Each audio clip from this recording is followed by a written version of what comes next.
بسم الله الرحمن الرحيم. الحمد لله نحمده ونستعينه ونستغفره ونؤمن به ونتوكل عليه ونعوذ بالله من شرور أنفسنا ومن سيئات أعمالنا ونعوذ بالله من شرور أنفسنا ومن سيئات أعمالنا ونعوذ بالله من شرور أنفسنا ومن سيئات أعمالنا من يهده الله فلا مضل له ومن يضلله فلا هادي له ونشهد أن لا إله إلا الله وحده لا شريك له ونشهد أن سيدنا ومولانا محمدا عبده ورسوله صلى الله عليه وعلى آله وأصحابه وبارك وسلم تسليما كثيرا كثيرا. أما بعد فأعوذ بالله من الشيطان الرجيم. بسم الله الرحمن الرحيم. والمؤمنون والمؤمنات بعضهم أولياء بعض يأمرون بالمعروف وينهون عن المنكر ويقيمون الصلاة ويؤتون الزكاة ويطيعون الله ورسوله أولئك سيرحمهم الله إن الله عزيز حكيم. صدق اللہ العظیم. قابل احترام ہماری مائیں، بہنیں، بیٹیاں، ہماری بہوئیں، بچیاں اور ہمارے محترم بھائی، ایک سوال یہ ہے کہ مرد اللہ کو پسند ہے کہ عورت اللہ کو پسند ہے؟ ایک سوال ہے کہ میں اللہ تعالیٰ سے پوچھیں کہ بھائی آپ کو کون پسند ہے؟ جیسے جنسیات ہوتی ہے، کسی کو جو ہے آم پسند ہوتا ہے، کسی کو کیلا پسند ہوتا ہے. فضیلتیں کس کی زیادہ ہیں؟ تو جواب آئے گا کہ عورتوں کی فضیلتیں زیادہ ہیں. اسی لیے لڑکی کے پیدا ہونے پر فرشتہ اعلان کرتا ہے، ضعیفۃ خرجت من ضعیفہ، حدیثوں میں آتا ہے ضعیفۃ خرجت من ضعیفہ، کہ کمزور سے پیدا ہوئی ہے. اسی لیے لڑکیوں کی پرورش کی زیادہ فضیلتیں ملتی ہیں. ایک بہن کی کوئی پرورش کر لے، حفاظت کر لے، 2 بہنوں کی، 3 بہنوں کی، 1 لڑکی کی، 2 لڑکی کی، 3 لڑکی کی، اس کی فضیلت ہے. لڑکی کی فضیلت نہیں ملے گی آپ کو. ایک لڑکے کو پالے تو اتنی بڑی جنت ملے گی، میرے ساتھ جنت میں ہوگا. لڑکے کے بارے میں نہیں ملے گی، لڑکی کے بارے میں ملے گی. حضور صلی اللہ علیہ وسلم 1 سے شروع کرتے تھے، 1 2 3، جو ان کی پرورش کرے، ان کو تکلیف نہ دے، ان کا خیال رکھے، جنت میں میرا ساتھی ہوگا. تو یہ اللہ کا ایک نظام ہے کہ جو آج عورتوں کو پیچھے کیا جاتا ہے نا. ہاں کہ فضیلت کے اعتبار سے اللہ کی یہاں کی فضیلت کی بات کرتا ہوں میں. دنیا میں تو کہہ دیا اللہ نے کہ الرجال قوامون علی النساء بما فضل اللہ بعضهم علی بعض. مردوں کی سفارش قرآن میں کہیں نہیں ملے گی آپ کو. اللہ کسی کی سفارش کرے تو بہت بڑی چیز ہوتی ہے نا. کوئی بڑا آدمی کسی کی سفارش کرے، فون کرے، یہ دیکھنا ہے میرا آدمی ہے، ذرا خیال رکھنا ہے اس کا، بہت بڑی چیز بن جاتی ہے. وہ اس کا آدمی وہ جانتا ہے، وہ اس کا یاد ماتحتی میں وہ ہے کہ وہ آدمی ہے جو فون کر رہا ہے. تو اللہ عورتوں کی سفارش کرتے ہیں قرآن میں. ایک تو سفارش نبی کے منہ سے کروانا، اور ایک سفارش ڈائریکٹ آسمانوں سے اللہ کا کرنا. فرق ہے دونوں میں. یہاں ڈائریکٹ اللہ کہتے ہیں عاشروہن بالمعروف، ان کے ساتھ اچھائی کے ساتھ معاملہ کرنا. حضور صلی اللہ علیہ وسلم جاتے جاتے دنیا سے النساء النساء النساء، دیکھو تمہارے محتاطوں کا خیال رکھنا. اس میں عورتیں مراد تھی، حضور صلی اللہ علیہ وسلم کی بیویاں. عورتوں میں بھائی بھی بہنیں بھی آ جاتی ہیں، بیٹیاں بھی آ جاتی ہیں، یہ سارا آ جاتا ہے. اسی لیے عورتوں سے اللہ نے وہ بڑے بڑے کام لے لیے چپکے سے جو مردوں سے نہیں لیے. میرے والد صاحب رحمۃ اللہ علیہ کا نام تو سب نے سنا ہوگا اور ماشاءاللہ دیکھا بھی ہوگا. کچھ لوگوں نے، کچھ بوڑھی عورتیں، مائیں بہنیں، ان نے ہمارے والد صاحب کے بیانات بھی سنے ہوں گے. کبھی نظام الدین مرکز پر آنا ہوا ہوگا اس وقت جماعت میں، تو اس وقت ابا کے بیانات فجر کے بعد ہوتے تھے یا اجتماعات میں ہوتے تھے. تو اور کئی بوڑھی عورتوں نے ابا کو دیکھا بھی ہوگا، علاقے میں جاتے تھے آتے تھے والد صاحب رحمۃ اللہ علیہ. تو یہ فرماتے تھے عورت اگر بنی تو دنیا کا نظام بنا، اور عورت اگر بگڑی تو دنیا کا نظام بگڑا. یہ ابا کہتے تھے کہ عورت بنی تو دنیا کا نظام بنا، عورت بگڑی تو دنیا کا نظام بگڑا. دیکھو ہماری شریعت میں رمضان کا عمرہ نہیں ہوتا تھا. آج رمضان کی عمرے کی کتنی بھیڑ ہوتی ہے، مطلب مدینہ منورہ میں، مکہ مکرمہ میں. میں عام طور سے پورا رمضان مدینہ منورہ میں گزارتا ہوں بچوں کے ساتھ. پورا رمضان مکہ مدینہ کے ماحول میں. پہلے یہاں ہوتا تھا مہندی والی مسجد میں پروگرام کرتا تھا، پھر نام مسجد میں جاتا تھا. اب وہ ہمتیں نہیں رہی تو انہوں نے یہ ترتیب شروع کر دی کہ کوئی پورا رمضان نہیں گزارو. تو مجھے کہنا چاہیے ٹھنڈک لگ گئی. تو ہم دیکھتے ہیں وہاں اتنی بھیڑ ہوتی ہے کہ کبھی کبھی حرم شریف میں اعلان کر دیتے ہیں امام لوگ کہ آج ہمارے آگے بھی تو نماز پڑھو گے تو ہو جائے گی.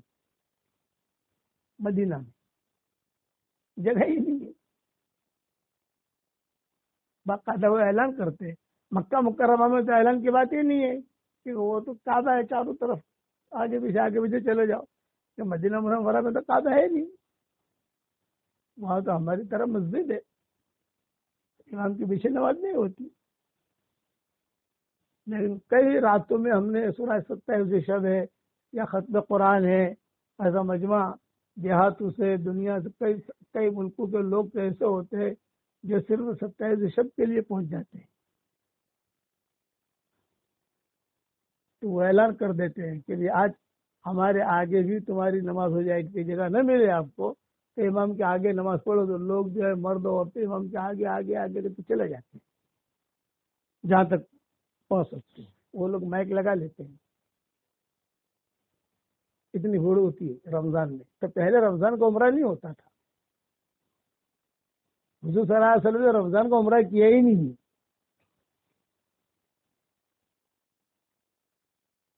حالانکہ ہے بہت بڑی فضیلت کی. جس کئی صحابہ ہیں جنہوں نے رمضان کا عمرہ نہیں کیا، مر گئے. کئی صحابہ شہید ہو گئے، رمضان کا عمرہ کو جانتا ہی نہیں تھا. لیکن یہ رمضان کا عمرہ آیا کیسے، یہ سوال ہے. یہ عورتیں ذریعہ بنی. مسجد میں ہمارے ممبر نہیں ہوتا تھا، عورت ذریعہ بنی. عورتوں کو میراث نہیں ملتی تھی. دوسرے جتنے بھی مذاہب ہیں ان میں جیسے ہندو ہے، یہود ہے، بدھسٹ مذہب ہے، نصارہ ہیں، ان کی عورتوں کو میراث نہیں ملتی. مرد مر گیا، یہ مر گیا تو وہ عورت اس کے پاس جو ہے اتنا. پھر ہماری شریعت میں عورتوں کو میراث ملتی ہے اور اہتمام سے کرتے ہیں. یہ بیچ میں بات آ گئی تو کہتا ہوں کہ ہماری برادری ماشاءاللہ بہت اچھی ہے، لیکن اب ہماری برادری خراب ہو رہی ہے. سڑا لگ گیا. پہلے بہت اچھی تھی دنیا کے، اب بھی اچھی ہے. وہ کہ ہندوستان جو ہے وہ سونے کی چڑیا تھی، اب نہیں ہے. وہ سونے کی چڑیا اڑ گئی. تو ہماری برادری بہت اچھی تھی. کئی لوگ ہمیں پوچھتے تھے، کہتے تھے کہ ہمیں ہجرت کرنی ہے، ہمیں نیوزی لینڈ پسند نہیں ہے، وہ ہجرت کرنا ہے ہمیں، تو کہاں جائیں. تو ہمیں اب امریکہ پسند نہیں ہے، حالات وہاں کے بہت خراب چل رہے ہیں. تو ہم جو ہے چاہتے ہیں کہ کسی ایسی جگہ اپنے بچوں کو لے جائیں جہاں ان کے ایمان کی حفاظت ہو جائے، بچیاں محفوظ ہو جائیں، تو کون سا علاقہ تمہیں کہتے تھے کہ اللہ نے تمہیں دیا ہے تو مکہ مدینہ آ جاؤ، تو تمہارے لیے آسان ہے، ویزا بھی آسان ہے، وہاں رہنا بھی آسان ہے، وہاں رہنے کا کرنے کا سارا انتظام ہم کر دیں گے انشاءاللہ، چاہے مکہ میں کہو چاہے مدینہ میں کہو، سب تعلقات ہیں وہاں پر الحمدللہ، سارے ہمارے مریدین ہیں، شاگرد ہیں سب، اور اگر وہاں نہیں آنا تمہیں تو ہمارے علاقے میں آ جاؤ، ہماری مومن برادری میں آ جاؤ، کہیں پر بھی جو ہمارے گاؤں میں چھوٹے کہیں پر بھی آ جاؤ، تو وہاں مدرسے بھی ملیں گے آپ کو ماشاءاللہ، عورتیں بھی برقعے والی ملے گی اور دیندار عورتیں ملے گی آپ کو ماشاءاللہ، وہاں بچیاں بھی ملے گی، تو وہاں جو ماحول ہمارے یہاں کا اچھا ہے وہاں کا، ہمارے علاقوں کا، تو وہاں آ کر بس جاؤ، زمینیں لے لو، یہ لے لو، کاروبار کر لو، وہاں شادیاں کر لو، اپنے بچوں کی شادیاں کرا دو، چلا۔ تو کہاں کے ہو کہ مولانا عمر پالم پوری کی برادری کے ہیں، ایسا کہ گاڑی چلی تمہاری؟ پہلے کہتا تھا لیکن اب نہیں کہتا، کیا ہماری برادری میں سود آ گیا، سود کی بدبو داخل ہو گئی اور تیزی سے بڑھ رہی ہے، تیزی سے۔ جس قوم میں سود آتا ہے وہ قوم کی زوال کا وہ اشارہ ہوتا ہے۔ جو برادری بیچاری ہوٹلیں کھول کر محنت کر کے پیٹ پالنے والے ہوتے تھے اور عورتیں دیندار، ہماری برادری کی عورتیں جو ہیں وہ عورتیں نہیں رہی، وہ مردوں سے بھی آگے ہیں، مومنوڑیاں کہتے ہیں نا، آگے نکل رہی ہے، وہ تیزی کے ساتھ جا رہی ہے معاملہ۔ حالانکہ ہمارے ساتھی اصلاح معاشرہ والے، ہمارے جو ساتھی ہیں وہ بیچارے آتے ہیں، محنت کرتے ہیں، جوڑتے ہیں سب کو، عورتوں کو بھی جوڑتے ہیں، سب کو جوڑتے ہیں، لیکن اچھا محنت بھی کرتے ہیں، خود وہاں پر بھی مشورے کرتے ہیں، خود تھکتے بھی ہیں، وہ خود بھی تھکے ہوئے ہیں، بیماریاں کس کو نہیں لگتی۔ لیکن اب معاملہ ایسا ہوا، علماء نے لکھا ہے کہ جب دین کی بات کہی جائے اور لوگ سنیں لیکن اس پر عمل نہ کریں، یہ سمجھو کہ اب مہر لگ گئی ہے، گمراہی کی مہر۔ 3 جمعہ کوئی نہ پڑھے، 2 جمعہ کوئی نہ پڑھے تو گمراہی کی مہر لگ جاتی ہے، حدیثوں میں آتا ہے۔ یہ ویسا معاملہ اس طرف جا رہا ہے، اس سے تو دوسری برادری ہے ماشاءاللہ، شیخ برادری، میمن برادری، یہ امریکہ میں کے گھرانے ہم نے دیکھے۔ اب تو امریکہ سے ایسی خبریں آ رہی ہیں تو انہوں نے ہمیں کہا ہم نے ہمارے بچوں کو اسکول میں بھیجنا چھوڑ دیا، اسکول میں نہیں بھیجتے۔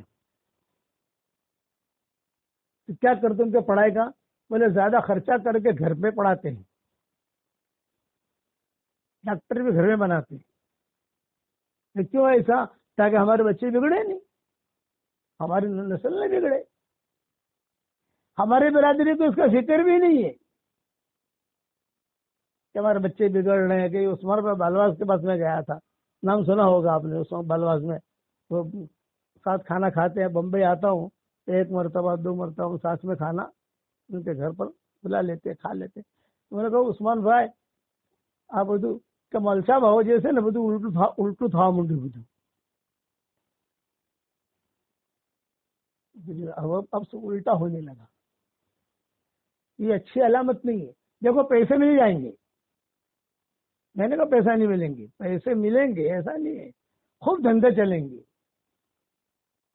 اور خوب واہ واہ ہوگی، لیکن صرف ایک نصیحت پورے بیان کا خلاصہ یاد رکھنا، پورے بیان کا خلاصہ، ایک اللہ کا حکم کا پورا ہونا 7 آسمان اور زمین کے خزانے ہاتھ میں آ جائیں اس سے زیادہ قیمتی ہے،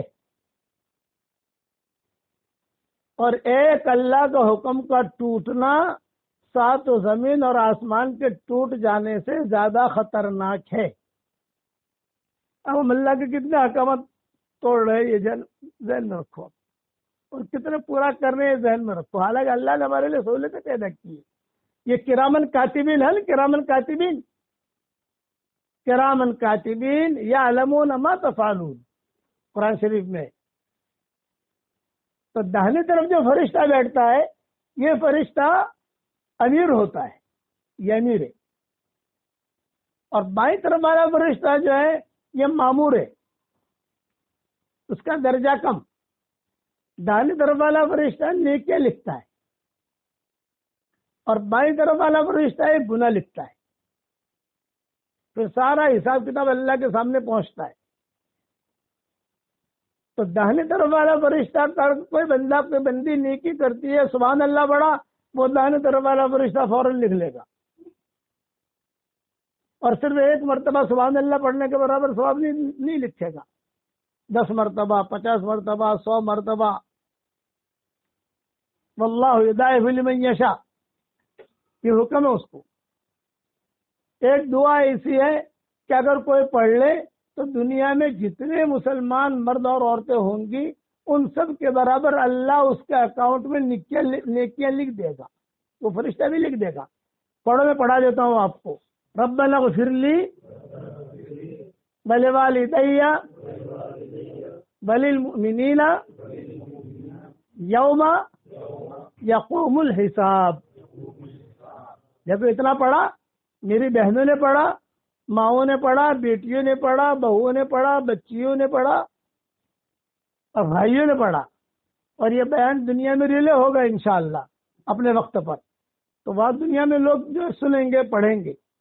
تو حدیثوں میں آتا ہے جو ایک مرتبہ یہ دعا پڑھ لے تو اس وقت میں جتنے مسلمان مرد اور عورتیں دنیا میں ہوں گے ان سب کے برابر اللہ اس کے اکاؤنٹ میں نیکیاں داخل کر دے گا۔ نیکیاں کمانا کتنا آسان ہے، نیکیاں کمانا اللہ نے آسان کیا ہے، اور گناہوں کا معاف کرانا اللہ نے آسان کیا ہے، لیکن پھر بھی ہمارے گناہ زیادہ ملیں گے، نیکیاں کم ملیں گی۔ حلال کمانا بھی اللہ نے آسان کیا ہے، حرام کمانا بھی آسان کیا ہے، حرام کی نحوست بتائی ہے اور حلال کے فضائل بتائے ہیں، پھر بھی جو حلال کم ملے گا، حرام زیادہ ملے گا۔ غفلت۔ ابھی جو داہنی طرف والا فرشتہ ہے یہ امیر ہے، اب بندہ گناہ کرے گا تو بائیں طرف والا فرشتہ تو کاغذ کر لے گا، تو یہ کیا گیا بھائی لکھ مت، ابھی نہیں۔ گھنٹہ ہو گیا تو بائیں طرف والا فرشتہ کہے گا بھائی لکھوں پہلا گناہ کرو سے، لیکن تو ایک گناہ لشو نہیں نہ چھڑ 10 گنا بھی جا کرا سی نے، ابھی تو ایک گناہ لکھا بھی نہیں ہے اور اس کے بعد 10 گنا تو اور کیے ہیں اس نے، تو کہا کہ مت لکھ، اس کی ضرورت نہیں۔ آپ جب وہ کہے گا کہ میں جب تک کہوں نہیں لکھنا مت، امیر صاحب کہتے ہیں میں کہوں تو لکھنا۔ 2 گھنٹے کے بعد پوچھتا ہے بھائی 2 گھنٹے ہو گئے اس نے گناہ کیا ہے، ریکارڈ میں لکھو۔ تو وہ غصہ ہو کر کیا کہتا ہے دائیں طرف والا فرشتہ امیر صاحب، 6 گھنٹے تک لکھنا مت، 6 گھنٹہ 6 گھنٹہ ہو جائے اور وہ توبہ نہ کرے پھر لکھ، اور ایک گناہ لکھنا، گالی دیے اور 6 گھنٹے تک اس نے معافی نہیں مانگی، ایک گالی لکھنا، 10 گالی مت لکھنا، یہ اس کا فضل ہے۔ نیکی ایک کرو 10 گنا لکھو، گناہ ایک کرو 1 لکھو، وہ بھی 6 گھنٹے تک ویٹ انتظار کر۔ اسی لیے میں اپنے شاگردوں کو کہتا ہوں خدا نہ خواستہ کوئی چوک ہو جائے تو 6 گھنٹہ سے پہلے معافی مانگ لو تو فرشتہ بھی بھول جائے گا۔ 6 گھنٹہ تو بہت ہوتا ہے۔ نیکی کر لے آدمی، ان الحسنات یذھبن السیئات، حدیث شریف میں آتا ہے کہ نیکیاں جو ہے برائیوں کو ختم کر دیتی ہے۔ سبحان اللہ پڑھ لو، الحمدللہ پڑھ لو، یہ پڑھ لو۔ تو بات میں کہہ رہا تھا عمرے کی، اور اس پر ہماری برادری والی بات چلی۔ عورتوں کے کپڑے اچھے ہونے چاہیے، اچھے کا مطلب شریعت کے اعتبار سے، برقع بھی شریعت کے اعتبار سے ہونا چاہیے۔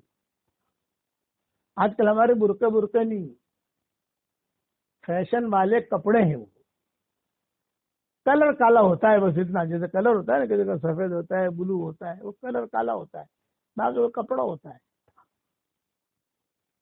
اصل برقع اصل پردہ دیکھنا ہو تو ایرانی میں دیکھو، ایرانی گاؤں کے اندر جاؤ، دیہاتوں میں، خراسان میں، وہاں چلے جاؤ، جو آتی ہیں مکہ مکرمہ مدینہ منورہ، وہاں آتی ہے تو ان کا کوئی بدن دکھے گا نہیں، آپ لمبی چادریں ہوتی ہیں، جلباب، قرآن میں جلباب کا زمرہ آتا ہے، جلابیبہن کیا آتا ہے قرآن میں، جلابیبہن، لمبی لمبی چادریں ہوتی ہیں، چہرہ تو دکھے گا ہی نہیں، صرف ایک آنکھ کا حصہ تھوڑا سا کھلا رہے گا۔ میں جب حرم جاتا ہوں تو وہ عورتیں بھی ہوتی ہیں وہاں، تو ہمارے ساتھ جو ہوتے ہیں، میں نے کہا اصل برقع یہ ہے کہ تم لوگوں نے جو رائے گڑھ میں اور شولہ پور میں اور پالم پور میں، سہارنپور میں جو برقعے بنائے ہیں نا، وہ برقعے نہیں ہیں، وہ تو فیشن والے کپڑے ہیں، اصل یہ ہے۔ حضور کے زمانے میں ایسے ہوتے تھے، اور ان کے دیہاتوں میں چلا جاؤ، عربوں کے یہاں ہمارے پروگرام ہوتے ہیں دیہاتوں میں، عربوں کے یہاں، تو وہ عورتیں بھی آتی ہیں سب لمبے لمبے لمبی لمبی چادریں الگ الگ قسم کیا اوڑھ کر بینڈ میں سننے کے لیے آتی ہیں۔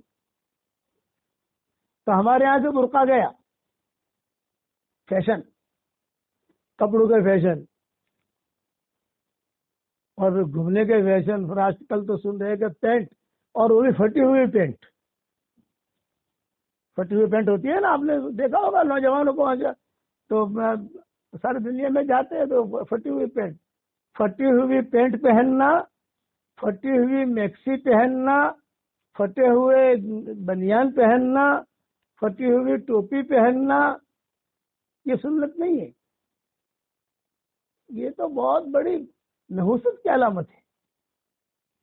پھٹا ہوا ہے پیون لگا لو، پیون نہیں لگا سکتے، مشغولی ہے تو آپ کسی کو دے دو، پیون لگا کر آپ کو پہننے میں شرم آتی ہے، لیکن پھٹا ہوا پہننا، یہ آپ نے دیکھا ہوگا کہ کئی لڑکے جو ہے وہ پھٹی ہوئی جینس پہنتے ہیں۔ میں گیا، ہمارے ایک ساتھی ہے ساؤتھ افریقہ میں، ان کے کپڑے کی دکان ہے، ڈاکٹرات فیملی، ہمارے دوستوں میں سے تقریباً 200 یا 300 یا 1000 دکانیں ہیں ساری دنیا میں ان کی، تو وہ مجھے لے جاتے ہیں اپنی دکان پر۔ میں کہتا ہوں فاروق بھائی آپ بدھا کپڑا پھاٹے لا تو اور سب ہاؤس پسند کرے سے بتا،